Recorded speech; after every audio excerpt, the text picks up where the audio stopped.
new to this channel, make sure you hit that subscribe button and a notification bell so you'll be notified when I upload my next video.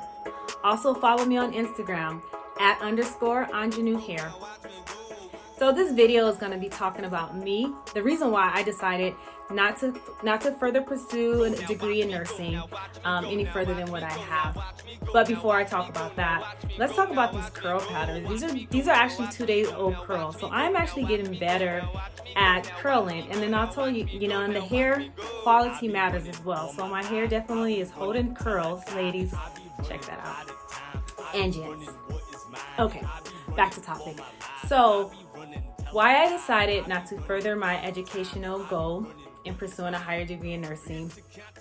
Honey, I am just tired. I am tired of the cattiness. I'm tired of the thick politics and stuff like that that comes with nursing. When I was a nursing student and we took the oath, I think it's the oath, the pledge. When we took the Florence Nightingale pledge, in my heart, I just, I really honored and believed that I would be the best patient advocate. I'll be that strong nurse that stood up, for total health for my patients, for my patients' well-being. But I feel like throughout my nursing career, I had just been very dissatisfied with trying to be that exact person. There's been there's been a lot of barriers put up, and I am just de-energized. Okay, but let's rewind and talk about what got me to nursing. What got me actually into wanting to be a nurse. So, in high school, at lunchtime, I see a group of students walking across the quad and they had all white on. And I thought to myself, oh my God, that's cute. I want to wear white too. So I approached one of the girls and I asked her, I said, what do you guys do? Why are you guys wearing white? And she told me, oh, we're in the RP program for nursing. And I said, oh, really? I said, how do you get into that? And she said, oh, you just apply. So that's when a light bulb went on. I said, okay, I want to go to school to be a nurse. Let's start here. Got into the program. I had the best instructor, and she was very strict. I always had strict instructors, but I loved it. She was very strict, and she instilled principles into me. She told me from the start, she said, after you leave school here, once you graduate, you don't stop your nursing career here. You continue, you go further, you go and be an RN. The RN is the highest of nurses. You go get your RN license. And I was like, okay. And also she was like, when we're in clinicals, you do not let your patients call you by your first name. You tell them that it's Miss Onyegbalom. And I'm like, okay. She said, your colleagues, everyone. So she was just one of those old school instructors, and I appreciated that.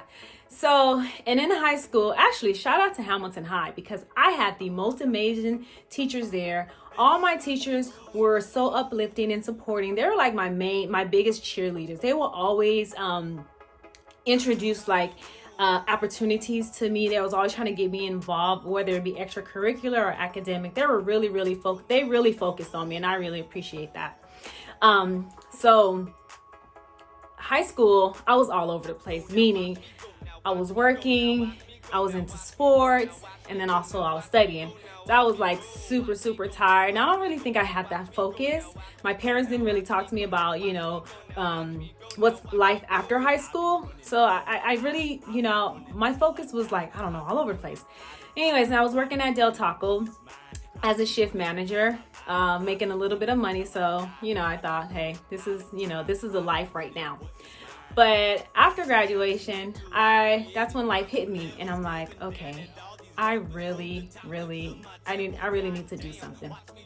So, it dawned on me, I had completely forgot that I had my CNA certificate. So I started to utilize it. So during the course of me actually working as a CNA, again, there's a support. I had colleagues that were encouraging me, go forward, don't stop here. You know, I even had even the DON at the job, at the convalescent that I was actually working for. She even encouraged me. She said, you know, you need to work in a hospital, because the hospital is where you're going to get more you get more hands-on experience, you know, education, and the practice there is different, because here a lot of things are kind of the same routine. But in a hospital, an acute care facility, you get, you know, an array of experience. So I was like, you know, I started listening to these people, and let me tell you, this nursing home was one of the best nursing homes that I've known of today. And I know we hear horror stories about nursing home, but the patients there, they weren't like, they're not your typical or the stereotypical nursing home. This was not it. Trust me, by far was not it. I actually liked going to work there, but I knew this was not going to be, you know, it's like the Del Taco thing. This was not going to be my, you know, this is not going to be my permanent role. So I applied at a hospital, Cincinnati Hospital, shout out. And I started working on the orthopedic unit under a brilliant surgeon, Dr. Dorr. So I was working there, and even the nurses there, they continued, the encouragement continued. Go to school, you know, get your RN degree. Don't stop here, and do not go for LVN. I remember this one Jamaican lady that I worked with. She's like, and do not go for LVN. She was so adamant about that, because a lot of people do that because they're just trying to get it quick.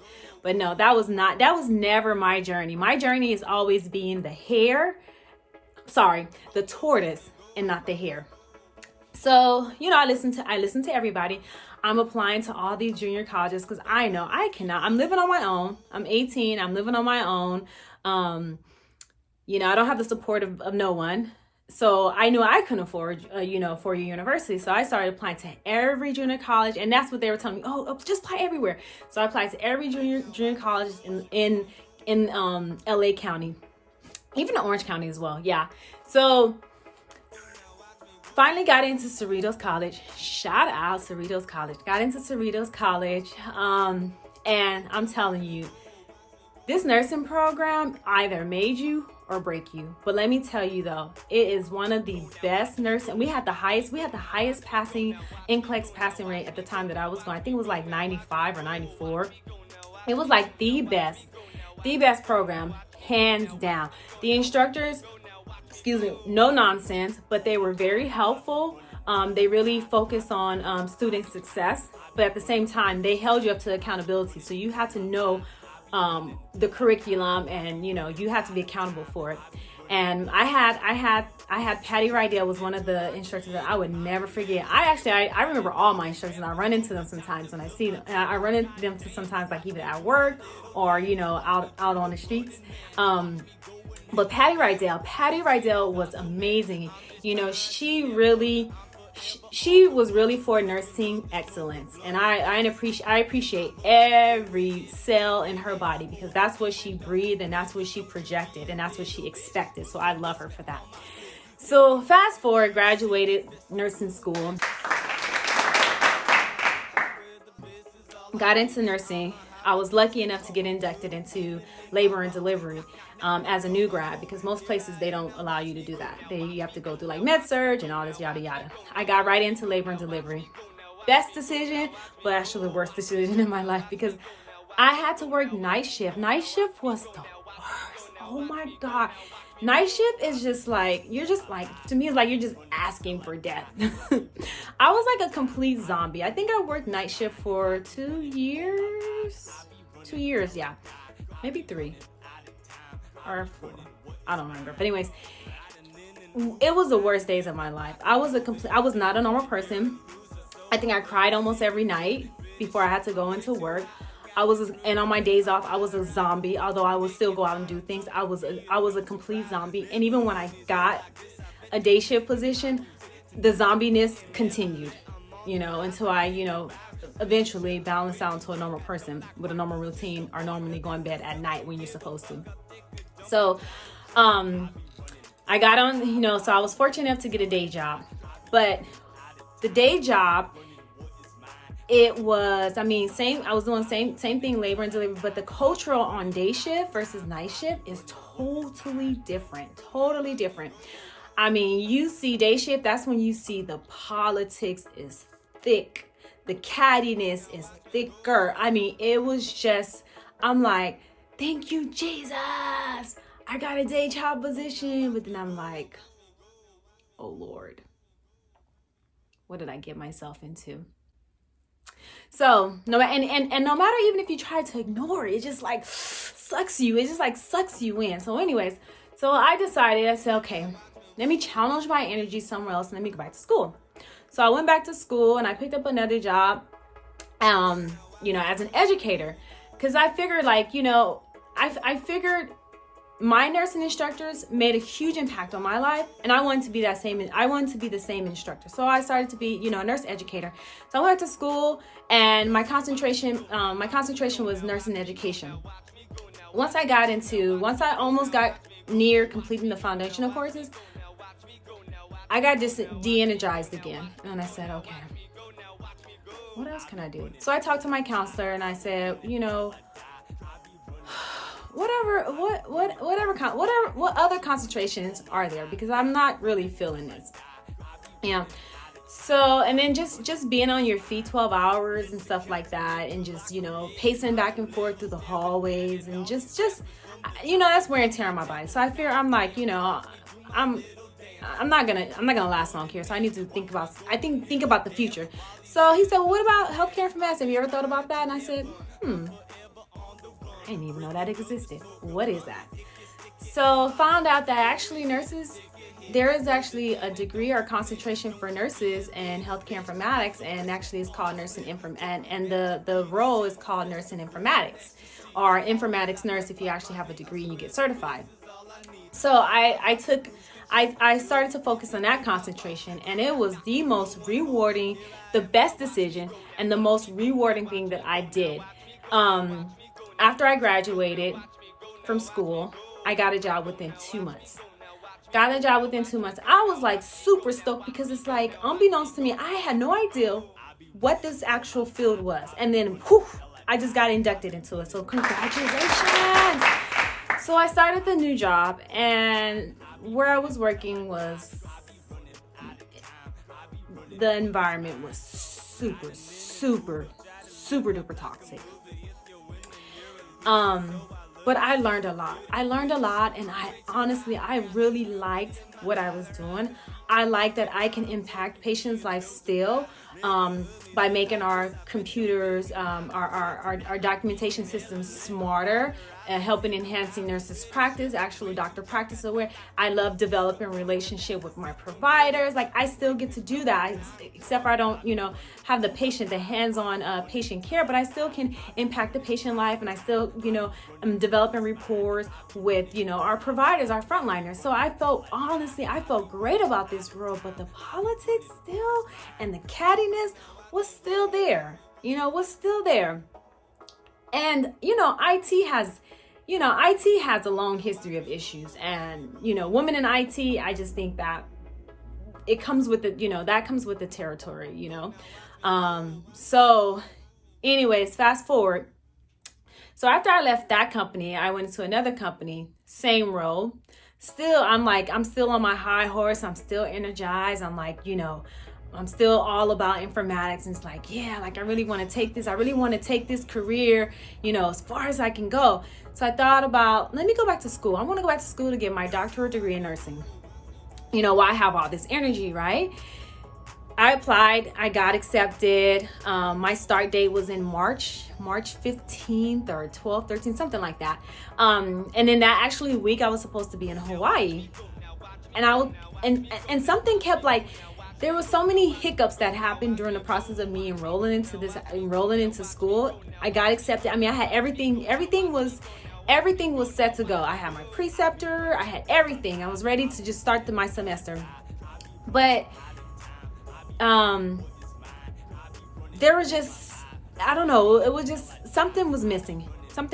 So anyways, and then what happened was, you see how God works? God works in very, very mysterious ways.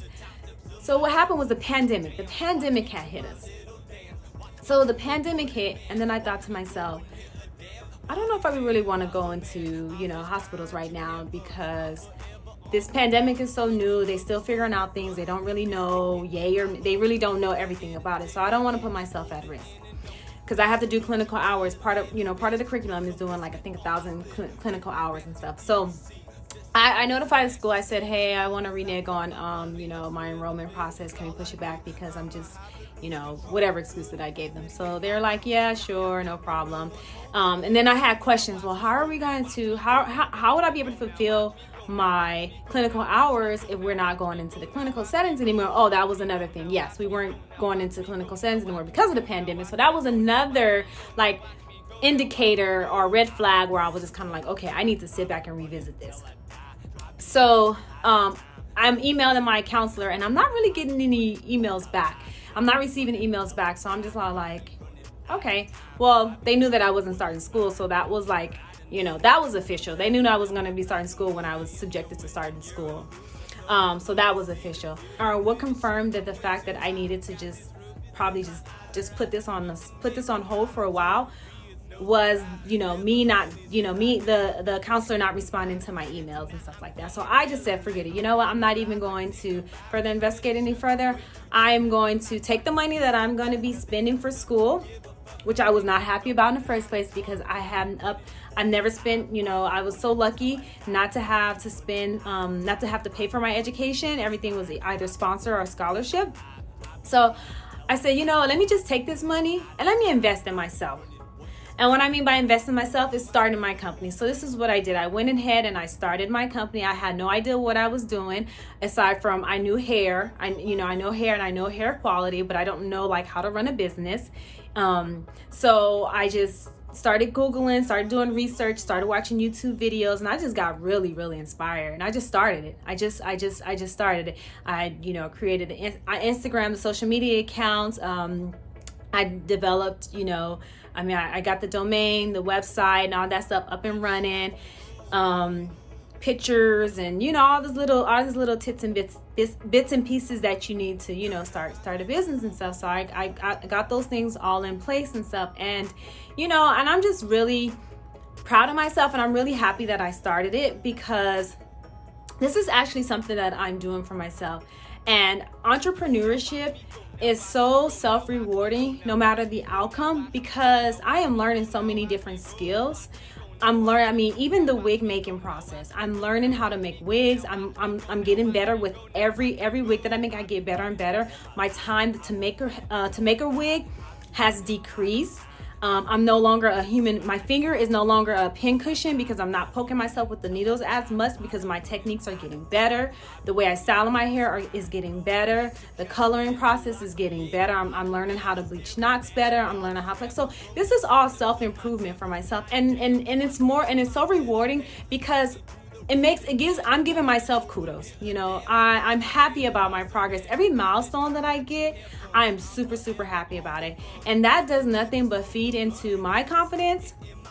So it's basically building me up. So I'm happy. I'm very happy and it's all me. It's all me. It's not someone giving me, although I know that, when you go to school and you get your degree, it's all you as well.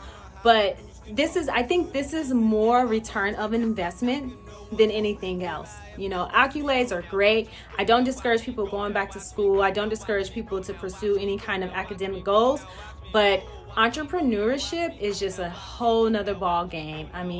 It's just so rewarding. Just the rewards that comes from learning things and like struggling and overcoming your obstacle is far fetching beyond the ones that I've ever gotten in academic, or working on the job, or, completing a task, or, or fulfilling a request or something like that. This is like the best return of investment.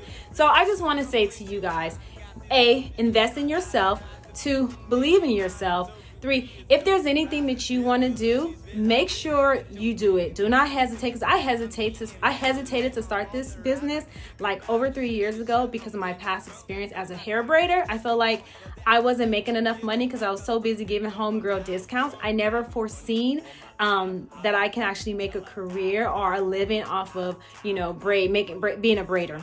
But now I see that people are making a killing, you know, and it's not only that, but it's the artistic aspects of it as well. I'm learning a lot of technical things about me that I didn't even think, or technical skills that I didn't even think I possessed. So if anything, I want to be an encouragement, an example of, you know, you can do it. So if you're ever thinking about pursuing something on your own, just go for it. It's the best. It's the most rewarding thing that anyone can do. So I don't want to ramble on anymore. I thank you for watching. Make sure you give this video a thumbs up and make sure you subscribe if this is your first time being here, and follow me on Instagram @_Anjanou here. Take care, guys. Love you.